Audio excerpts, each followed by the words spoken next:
ಸನ್ಮಾನ ಸಂಸದರಾಗಿರ್ತಕ್ಕಂಥ ಮುನ್ಸಮ್ಮಣ್ಣವರೇ, ನಮ್ಮೆಲ್ಲರ ಅಭ್ಯರ್ಥಿ ಆಗಿರ್ತಕ್ಕಂಥ ಮಲ್ಲೇಶ್ ಬಾಬು ಅವರೇ, ಈಗ ತಾನೇ ಗೊತ್ತಾಯ್ತು ನಿಮ್ ಶ್ರೀನಿವಾಸ ಅಂತ. ಓಕೆ.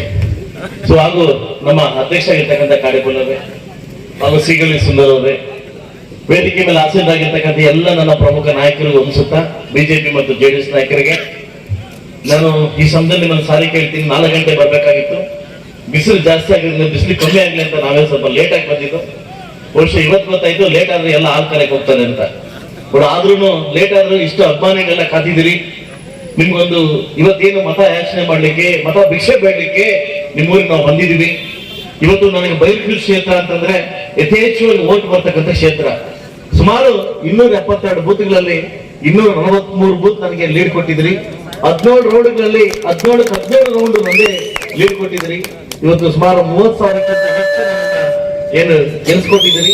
ಒಂದೇ ನನ್ನ ಮಾತು ಕೇಳೋದು, ಇವತ್ತು ಏನಾದ್ರೂ ಮಲ್ಲೇಶ್ ಬಾಬುಗೆ ಈ ಮುಳಬಾಗಲ್ ತಾಲೂಕಲ್ಲಿ ಯಥೇಚ್ಛವಾಗಿ ವೋಟ್ ಕೊಡದೇ ಇದ್ರೆ ನಾಳೆ ಏನಾಗುತ್ತಂತ ನಿಮ್ಗೆ ಗೊತ್ತು. ಈ ಮುಳಬಾಗಲ್ ಪರಿಸ್ಥಿತಿ ಏನಾಗುತ್ತೆ ಅಂತ ನಿಮ್ಗೆ ಗೊತ್ತು. ಮುಳಬಾಗಲಲ್ಲಿ ಏನೇನು ನಡೀತೆ ಅಂತ ನಿಮ್ಗೆ ಗೊತ್ತು. ಇವತ್ತು ನಾನೇನು ಹೇಳ್ಬೇಕಾಗಿಲ್ಲ, ಯಾವ ಯಾವ ವ್ಯಕ್ತಿಗಳಿಂದ ಏನೇನಾಗಿದೆ ಅಂತ ನಿಮ್ಗೆ ಗೊತ್ತಿದೆ. ಆದ್ರೆ 15 ವರ್ಷಗಳ ನಂತರ ಬಂದಿರತಕ್ಕಂಥ ಅಧಿಕಾರವನ್ನ ನಾವೆಲ್ಲ ಒಗ್ಗಟ್ಟಾಗಿ, ನಾವೆಲ್ಲ ಸುಸೂತ್ರವಾಗಿ ಅಧಿಕಾರವನ್ನ ನಾವು ಜನಕ್ಕೆ ಕೊಟ್ರೆ, ಏನು ಅವರು ನಿರೀಕ್ಷೆ ಇಟ್ಟು ನಮ್ಗೆ ಅಧಿಕಾರವನ್ನು ಕೊಟ್ಟಿದ್ದಾರೆ, ನಾವು ಅದಕ್ಕೆ ವಾಪಸ್ ಕೊಡ್ಲೇಬೇಕಾಗುತ್ತೆ. ಆದ್ರೆ ಕೋಲಾರ ಜಿಲ್ಲೆದಲ್ಲಿ ಮಹಾನ್ ಭಾವರ ಎಲ್ಲ ನಾಯಕರು ಮಾತಾಡ್ತಾ ಇದ್ದಾರೆ, ಬಿಜೆಪಿ ಜೆಡಿಎಸ್ ಒಂದಾಗಿಲ್ಲ, ಬಿಜೆಪಿ ಜೆಡಿಎಸ್ ಒಂದಾಗಿಲ್ಲ, ಪೆಟ್ರಾಡ್ತಾ ಉಂಡಾರು, ವಾಲ್ಕಿ ಹೈತಾ ಉಂಡೇದು. ಇಡೀ ಪ್ರಪಂಚಕ್ಕೆ ಗೊತ್ತಾಯ್ತು ನಿಮ್ದು ಹೈಡ್ರಾಮಾ ಹೇಗೆ ಅಂತ. ಇಡೀ ಕಾಂಗ್ರೆಸ್ ಪಕ್ಷದಲ್ಲಿ ಕಚೇರಿ ಹೊಡೆದಾಡಿದ್ದಾರೆ ಅಂತ ನಿಮ್ಗೆ ಗೊತ್ತಾಯ್ತು. ನಾನೊಂದು ಮಾತು ಹೇಳ್ತೀನಿ, ನಾವು ಹೊಡೆದಾಡ್ತೀವೋ ಬಡ್ದಾಡ್ತೀವೋ ಓಟ್ ಹಾಕಂತೀವೋ ನಾವು ಇನ್ನೊಂದು ಮಾಡ್ಕೊಂತೀವೋ, ನಿಮ್ಮ ಓಟ್ಗಳನ್ನ ಭದ್ರಪಡಿಸ್ಕೊಳ್ಳಿ. ಇವತ್ತು ಏನಾಗಿದೆ, ಎಲ್ಲೋ ಇಂದ ಕರ್ಕೊಂಬಂತ ಕ್ಯಾಂಡಿಡೇಟ್ ನ ತೋರಿಸ್ಕೊಂಡು ಓಟ್ ಕೇಳ್ತಾ ಇದ್ದೀರಿ. ನಾನು ಸುಮಾರು ಸರಿ ಕೇಳಿದ್ದೇನೆ ಕಾಂಗ್ರೆಸ್ ಪಕ್ಷದವ್ರನ್ನ, ನಮ್ಮ ಭಾರತದ ಕ್ಯಾಪ್ಟನ್, ನಮ್ಮ ಭಾರತ ನೌಕಾರ, ನಮ್ಮ ಭಾರತ ನೇಕಾರ, ನಮ್ಮ ಭಾರತದ ಮತ್ತೊಬ್ಬ ಅಧಿಕಾರ ನಮ್ಮ ಪ್ರಧಾನಿ ನರೇಂದ್ರ ಮೋದಿ. ನಿಮ್ಮ ಪ್ರಧಾನಿ ಯಾರು? ನಿಮ್ಮ ಪ್ರಧಾನಿ ಯಾರು? ಕಾಂಗ್ರೆಸ್ ಪಕ್ಷಕ್ಕೆ ಗೆದ್ದಿದ್ದಾರೆ, ನಿಮ್ಗೆ ಕ್ಯಾಂಡಿಡೇಟ್ ಅನೌನ್ಸ್ ಮಾಡಿ ನೋಡೋಣ. ಇವತ್ತು ಗ್ಯಾರಂಟಿಗಳು ಗ್ಯಾರಂಟಿಗಳು ಗ್ಯಾರಂಟಿ, ನುಡಿದಂತೆ ನಡೆದಿದ್ದೇವೆ, ನುಡಿದಂತೆ ನಡೆದಿದ್ದೇವೆ. ಮಗುನ ಪೀಸ್ ಪೆಂಡ್ಲಾಂಶಿ ಅಕ್ಕಿ. ಇವತ್ತು ಕೊರೋನಾ ಸಮಯದಲ್ಲಿ ಏನಾದ್ರು ನರೇಂದ್ರ ಮೋದಿ ತಲೆಗೆ ಅಕ್ಕಿ ಕೊಟ್ಟಿದ್ರೆ ಆ ಪರಿಸ್ಥಿತಿ ನಮ್ದು ಏನಾಗ್ತಾ ಇತ್ತು. ಇವತ್ತು ನಾನು ಧೈರ್ಯವಾಗಿ ಹೇಳ್ತಾ ಇದ್ದೀನಿ, 238 ಕೋಟಿ ಪ್ರಧಾನಿ JJM ಸ್ಕೀಮ್ ಬಂದಿದೆ ಮುಳಬಾಗಲಿ. 238 ಕೋಟಿ, ಮನೆಗೂ ಒಂದು ಟ್ಯಾಪು, ನಮ್ಮ ಹೆಣ್ಮಕ್ಳು ಕಷ್ಟ ಬೀಳಬಾರ್ದು, ಗ್ಯಾಸು. ಇವತ್ತು ಸಾಕಷ್ಟು ಅಭಿವೃದ್ಧಿ, 80% ಅಭಿವೃದ್ಧಿ ಆಗ್ತಾ ಇರೋದು ನರೇಂದ್ರ ಮೋದಿ ಅವರದು, 20% ಅಭಿವೃದ್ಧಿ ಆಗ್ತಾ ಇರೋದು ನಿಮ್ದು. ಅದು ಎಲ್ಲಿ? Paper statement. ಯಾವ ಪೇಪರ್ ತೆಗಿರಿ, ಪ್ರಜಾವಾಣಿ ತೆಗಿರಿ, ವಿಜಯವಾಣಿ ತೆಗಿರಿ, ಇದೇ ಫಸ್ಟ್ ಅಡ್ವರ್ಟೈಸ್ಮೆಂಟ್. ನುಡಿದಂತೆ ನಡೆದಿದ್ದೇವೆ. ನನ್ನ ಯೋಗ್ಯತೆಗೆ ನಾನು ಶಾಸಕನಾಗಿದ್ದೀನಿ. ಇಲ್ಲಿ ಟಾಸ್ಕ್ ಫೋರ್ಸ್ ಅಲ್ಲಿ ಇವತ್ತು ಕುಡಿಲಿಕ್ಕೆ ನೀರು ಕೂಡ ಇವತ್ತಿಲ್ಲ ನಮ್ಗೆ ಈ ಸರ್ಕಾರಕ್ಕೆ. ಸಾಕಷ್ಟು ಊರಲ್ಲ ನೀರು ಬತ್ತೋಗಿದ್ದಾವೆ. ಪ್ರತಿ ಊರಿಂದ ಫೋನ್, ಅಣ್ಣ ನೀರಿಲ್ಲ, DC ಅವರ ಫೋನ್, ನಮ್ಮನ್ನು ಫಂಡ್ ಇಲ್ಲ. ಇವತ್ತು ಕುಡಿಲಿಕ್ಕೆ ನೀರು ಕೊಡಕ್ಕೆ ಇವತ್ತಿನ ಸರ್ಕಾರ ಇದು. ಇವತ್ತು ಮಾತಾಡ್ತಾರೆ ಮಾತುಗಳು ಬರೀ ವೋಟ್ ಬ್ಯಾಂಕ್ಗೋಸ್ಕರ, ವೋಟ್ ಬ್ಯಾಂಕ್. ಇವತ್ತು ಮುಸ್ಲಿಮ್ಸ್ ಬಾಂಧವರಿಗೆ ನಿಮ್ಮ ಅಣ್ಣ ತಮ್ಮದ ಒಂದು ಮಾತು ಹೇಳ್ತೀನಿ, ಗೂಗಲ್ ಓಪನ್ ಮಾಡಿ.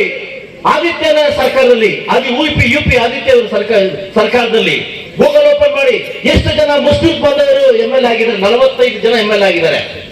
ಇವತ್ತು ಮುಸ್ಲಿಂ ಬಾಂಧವರು ಗೊತ್ತಾಯ್ತು, ನರೇಂದ್ರ ಮೋದಿಯಿಂದ ನಮ್ಗೆ ಯಾವುದೇ ರೀತಿ ತೊಂದರೆ ಇಲ್ಲ.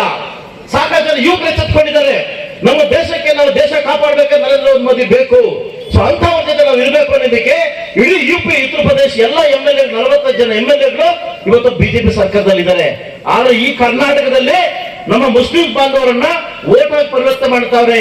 ಅಯ್ಯೋ ಬಿಜೆಪಿ ವೋಟ್ ಹಾಕ್ಬೇಡಿ, ಅಯ್ಯೋ ಜೆಡಿಎಸ್ ವೋಟ್ ಹಾಕ್ಬೇಡಿ. ನಿಮ್ಮನ್ನ ಭದ್ರಕೋಟೆ ಮಾಡ್ಕೊಂತ ಇದ್ದಾರೆ, ನಿಮ್ಮನ್ನ ಅಮಾಯಕರಣ ಮಾಡ್ಕೊಂತ ಇದ್ದಾರೆ. ಇನ್ನಾದ್ರೂ ಎಚ್ಚೆತ್ಕೊಂಡು ದೇಶದ ಅಭಿವೃದ್ಧಿಗೋಸ್ಕರ ನರೇಂದ್ರ ಮೋದಿ ಅವರ ಮತ್ತೊಮ್ಮೆ ನಾವು ಪ್ರಧಾನಿಯನ್ನ ಮಾಡಬೇಕು.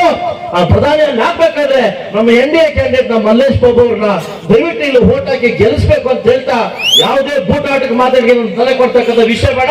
ವಿಧಾನಸೌಧ ಬಂದ್ರೆ ನಾವು ಇಲ್ಲಿ ನೋಡ್ಕೋಣ, ದೇಶ ಅಂತ ಬಂದ್ರೆ ಮೋದಿ ನೋಡ್ಕೋಣ ಅಂತ ಹೇಳ್ತಾ ಇವತ್ತು ಮುಳಬಾಗ ತಾಲೂಕಲ್ಲಿ ನಾನು ಪ್ರಾಮಿಸ್ ಮಾಡ್ತೀನಿ ಮಲ್ಲೇಶ್ ಬಾಬು ಅವ್ರಿಗೆ, ಲಾಸ್ಟ್ ಟೈಮ್ ಬಂದಿದ್ದಕ್ಕಿಂತ ನನಗಿಂತ ಬಂದಿದ್ದಕ್ಕಿಂತ 25,000 ವೋಟ್ ನಿಮ್ಗೆ ಲೀಡ್ ಕೊಡಿಸ್ತೀವಿ.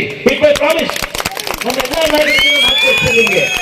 ಇವತ್ತು 26ನೇ ತಾರೀಕು ತನಕ ನಾವೆಲ್ಲ ಪಣ ಕೊಟ್ಟಿದ್ವಿ, ನಿಮ್ಮನ್ನ ಕಳಿಸ್ತೀವಿ, ಕಾಯ ವಾಚ ಮನಸ್ಸಿಂದ ಕೆಲಸ ಮಾಡ್ತೀವಿ.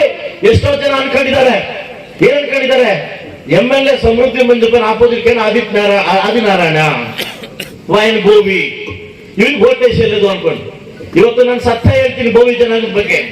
ನಿಮ್ಮ ಮೇಲೆ ಒಂದು ಅಪಮಾನ ಇದೆ, ನಿಮ್ಮ ಮೇಲೆ ಒಂದು ಪ್ರೀತಿ ಇದೆ.